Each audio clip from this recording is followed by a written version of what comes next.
Okay, so to color in the circles, all you've got to do is double click on the circles. I don't know why that came up, but there we go.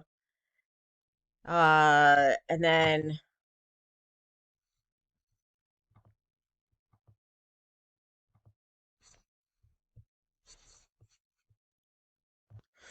okay guys, to color in the circle, all you have to do is right click.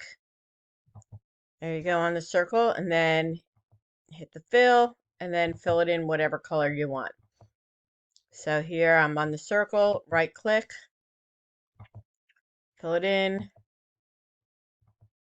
go on the circle, right click, fill it in, go on the circle, right click, fill it in, and then go on the circle, right click, fill it in. Let's put that black. There you go. And then you can just move these over to wherever they belong.